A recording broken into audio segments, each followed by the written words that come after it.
आज के तारीख में प्यार, मोहब्बत, रीजन, रिलीजन, पॉलिटिक्स के अलावा जो सबसे ज़्यादा बात हो रही है वो है कोरोना के बारे में। इस चीज़ के बारे में सबको लाजमी कुछ ना कुछ बोलना ही है। सभी के पास इसके नुस्खे हैं, टोटके हैं, काढ़े हैं और न जाने क्या कुछ। मुझको तो ये समझ में नहीं आ रहा है कि ये साइंटिस्ट लोग क्यों जहमत उठा रहे हैं वैक्सीन ढूंढने की। और दूसरी तरफ है वो लोग जो लोग का मानना है कि कोरोना नाम की चीज़ है ही नहीं। अगर कोरोना है तो वो है चिल्ड बियर। एक फ्रेज़ मैंने कई दफ़ा सुनी है, इतिहास गवाह है। इस इतिहास की गवाही देने शायद अब हम लोग भी होंगे, या कह लीजिए कि वी आर लिविंग हिस्ट्री और क्रिएटिंग वन।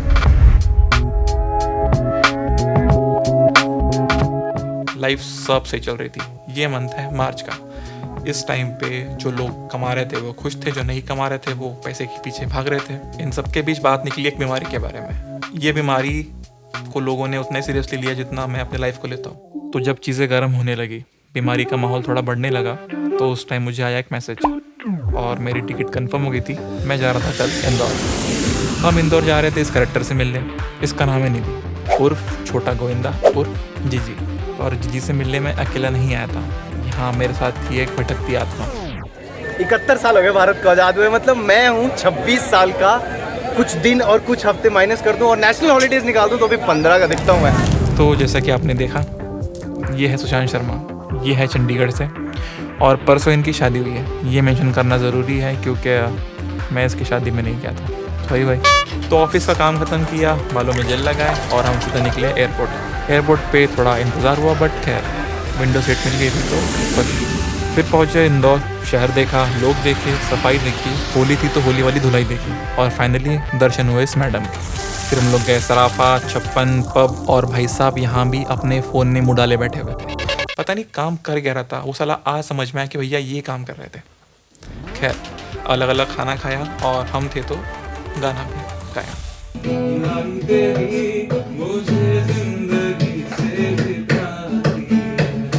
और ये जो भी हो रहा था, इस दरमियान इस अनकही बीमारी के बारे में बातें बढ़ने लगी।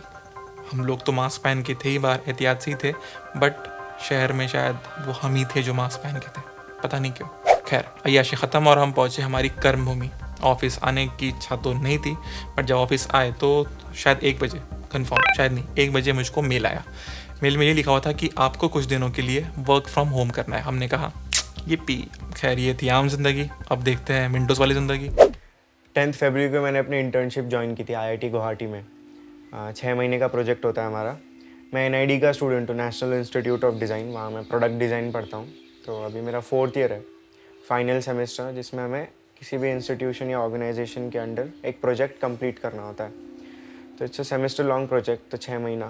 प्लान ये था दिसंबर तक डॉक्यूमेंटेशन प्रोजेक्ट सब ख़त्म करके, फरवरी में हमारी फाइनल जूरी थी, तो तब तक का एकदम रेडी हो जाएंगे, चिल करेंगे आराम से। लेकिन फिर हुआ ये कि 1 महीना इंटर्नशिप की और फिर वापस आना पड़ा। So initial 2 months they were okay, it was okay, कि क्योंकि यहाँ काम हो रहा था, क्योंकि प्रोजेक्ट भी रिसर्च के फेज़ में होने की वजह से। लेकिन एक घर पे वो होता है ना कि आप घर पे काम का माहौल काफ़ी मुश्किल से बन पाता है। 1-2 महीना रिसर्च के बाद जब टेंजिबल प्रोडक्ट पे काम करने का समय आया, वहाँ चाहिए था मुझे इंफ्रास्ट्रक्चर, वर्कशॉप चाहिए थे। ये सारी चीज़ें जब नहीं हो रही थी तो फिर थोड़ी इरिटेशन, चिड़चिड़, ये सब बढ़ने लगी अपने आप। मतलब आप ग्रेजुएट जब हो रहे होते हो तो उसके बाद फिर ऐसा होता है कि आपके काफ़ी प्लान्स आपने सोच के रखे होते हैं। करीबन 1 साल के तो आपने सोच के ही रखे होते हैं कि हाँ भाई इसके बाद नौकरी वोकरी कर लेंगे, एटलीस्ट इतना कर लेंगे कि हम खुद का खर्चा निकाल लें, घर वालों से पैसे ना मांगने पड़े। काफ़ी ऐसे आपके प्लान्स या आइडियाज़ पे एकदम से पॉज आ गया। एक टाइम के बाद फिर ऐसा होने लग गया कि होप्स जाने लग गई, लेकिन दूसरे रास्ते भी नहीं थे, क्योंकि ये वो टाइम था जहाँ ऑलरेडी सबकी नौकरियाँ जा रही हैं, है ना। मतलब जो हायर पोस्ट पे हैं उनकी जा रही हैं, तो कोई नया रिक्रूटमेंट अभी नहीं हो रहा है। तो thinking of joining somewhere else and starting my project, that idea was quite risky. ठीक है, लेकिन अब तक मैं उस पर सोच नहीं रहा था। मुझे एक था कि शायद बुला ले IIT अगले महीने, सितंबर से बुला ले, अगस्त से बुला ले। ऐसा होते होते अभी अक्टूबर एंड में उन्होंने क्या कहा फाइनली कि देखो ऐसा है, अगला सेमेस्टर हमारा ऑनलाइन जा रहा है, तो हम तो बुलाने नहीं वाले। वो भी अब उनके तरफ से सही है, क्योंकि उनको गाइडलाइंस ही ऐसी मिली है जहाँ वो स्टूडेंट्स को बुला ही नहीं सकते वापस। मेरा जो इंस्टीट्यूट है वहाँ मुझे अपना प्रोजेक्ट दिसंबर में सबमिट करना है, तो अब मेरे पास 2 महीने हैं। इस कोरोना का असर सिर्फ स्टूडेंट्स की लाइफ पे नहीं बल्कि सभी तबके के लोगों पे हुआ है, सभी इंडिविजुअल्स पे हुआ है।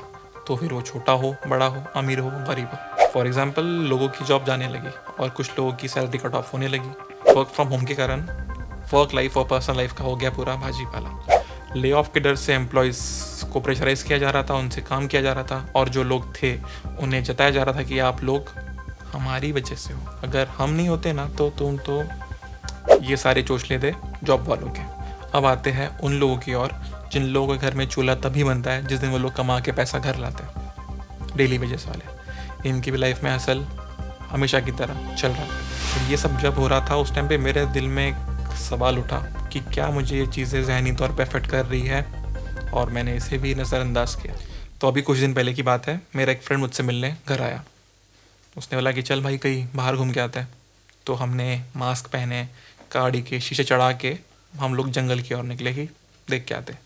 ये मेरा काफ़ी सालों से दोस्त है, तो हम लोग इधर उधर की बात है, मतलब बथेरी बातें करते बैठ के। उस दिन मैं बात करने में अनकंफर्टेबल था, मुझे पता नहीं क्यों। मतलब वो उसने से कुछ गलत बात की भी नहीं थी, बट फिर भी मैं नहीं बोल पा रहा था। हालांकि दिल में इतना कुछ था कि बॉस मैंने इस लॉकडाउन में ये किया है, वो किया है, मेरी पॉडकास्ट देख ले, मेरा ये काम चल रहा है, मेरी वीडियोस देख, ये देख, वो देख, बट मैं नहीं कर पाया। उस दिन रियलाइज़ हुआ कि क्या बॉस ये चीज़ें आपको मेंटली अफेक्ट कर रही है, और शायद उस दिन जवाब था हाँ।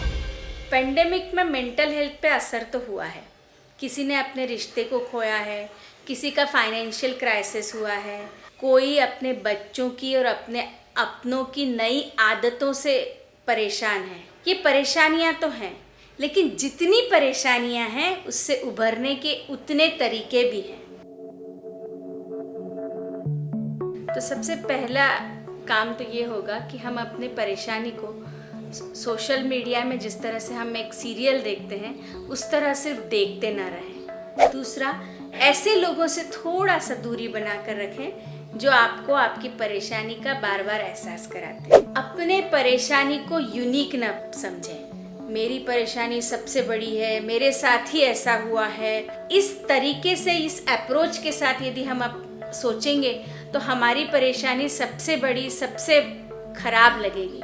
लेकिन यदि हम उठ के थोड़ा सा आगे बढ़ के देखें तो पता चलेगा कि ऐसे बहुत सारे लोग हैं जिनकी ऐसी ही स्थिति है। जब भी आप अपने दुख और अपनी परिस्थिति से गुस्से में हैं तो इस गुस्से को कंट्रोल करें और उसको रिएक्शन में ना बदलने दें। जैसे गुस्सा आ रहा है और हमारे आसपास के जो भी अपने लोग हैं या हेल्पर हैं या हमारी सहायता करने वाले हैं उन तक हम अपनी रिएक्शन फैलाएं तो ये एक कम्युनिटी डिजीज़ की तरह फैलते जाएगा और सही में समाज में एक नकारात्मक भाव ही फैलेगा। कई बार जब बहुत सारी अलग अलग अस्वस्थताओं से हम गुजर रहे होते हैं तो हमें अपनी परेशानी का एग्जैक्ट कारण पता नहीं होता है। हमें सबसे पहले उसे ढूंढने की कोशिश करनी चाहिए। परसों मेरी सहेली बीमार पड़ी।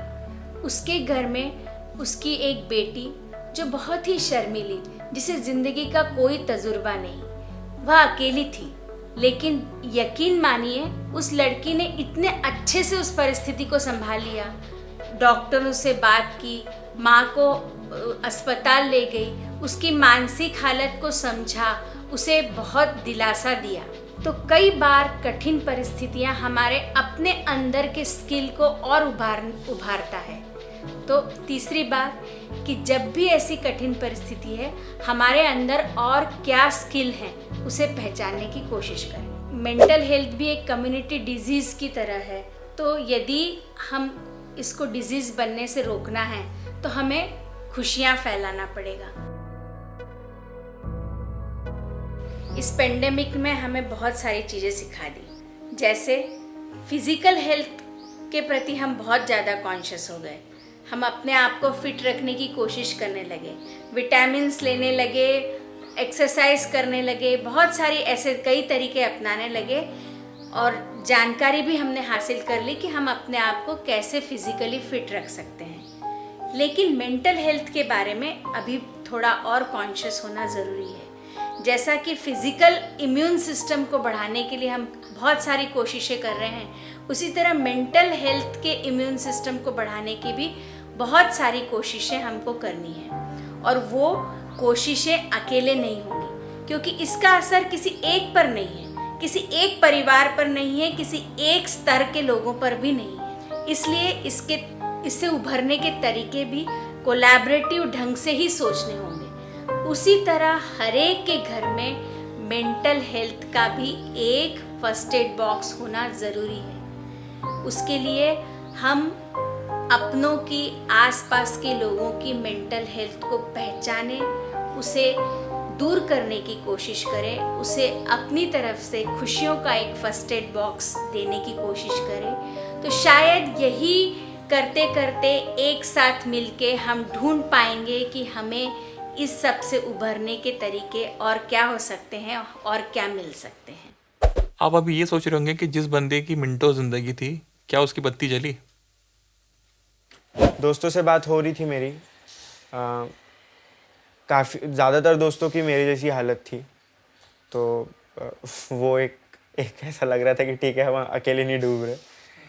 जब मुझे पता चला कि आईआईटी अब नहीं बुलाएगा, मतलब कंफर्म हो गया कि अब मेरा आईआईटी वाला उम्मीद छोड़नी है, मुझे कुछ और देखना है, मैंने फिर क्या किया, पेन और पेपर लिया और लिखना शुरू किया मैंने कि क्या क्या मेरे पास ऑप्शंस बचे हुए हैं अभी, ठीक है, और उन पॉसिबल ऑप्शंस के लिए मुझे क्या क्या रिसोर्सेज चाहिए होंगे।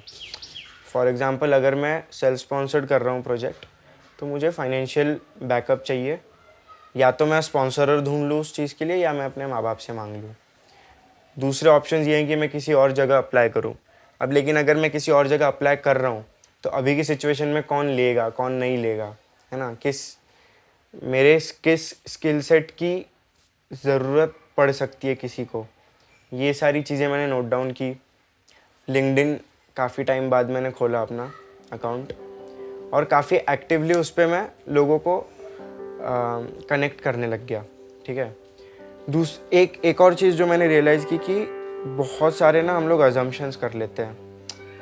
मतलब मुझे बाकियों का नहीं पता, मेरा तो ऐसा रहा है कि यार हेजिटेशंस जो होते हैं ना, कि यार ये ऐसे बोलूँगा तो उसको सही लगेगा क्या, मैं सीधा मुँह फटो के बात, मतलब सीधा मैं जॉब मांगूंगा तो सही नहीं लगेगा, मेरे पास कोई एक्सपीरियंस नहीं है अभी, ऐसी सारी चीज़ें, ऐसे काफ़ी सारे अजम्पशंस अपने दिमाग में अपन ही बिठा लेते हैं। तो ये अजम्पशंस को मैंने सोचा साइड में रखते अभी मैंने एक अच्छा सा मेल ड्राफ्ट किया, जिसमें मैंने पूरा बता दिया कि मेरे साथ क्या क्या हुआ है। मैं आईआईटी में था, मतलब आईआईटी में प्रोजेक्ट कर रहा था, लेकिन अभी मुझे ज़रूरत है और मैं 3 महीने से ज़्यादा आपकी कंपनी में नहीं दे पाऊँगा, लेकिन मुझे प्रोजेक्ट करना ज़रूरी है।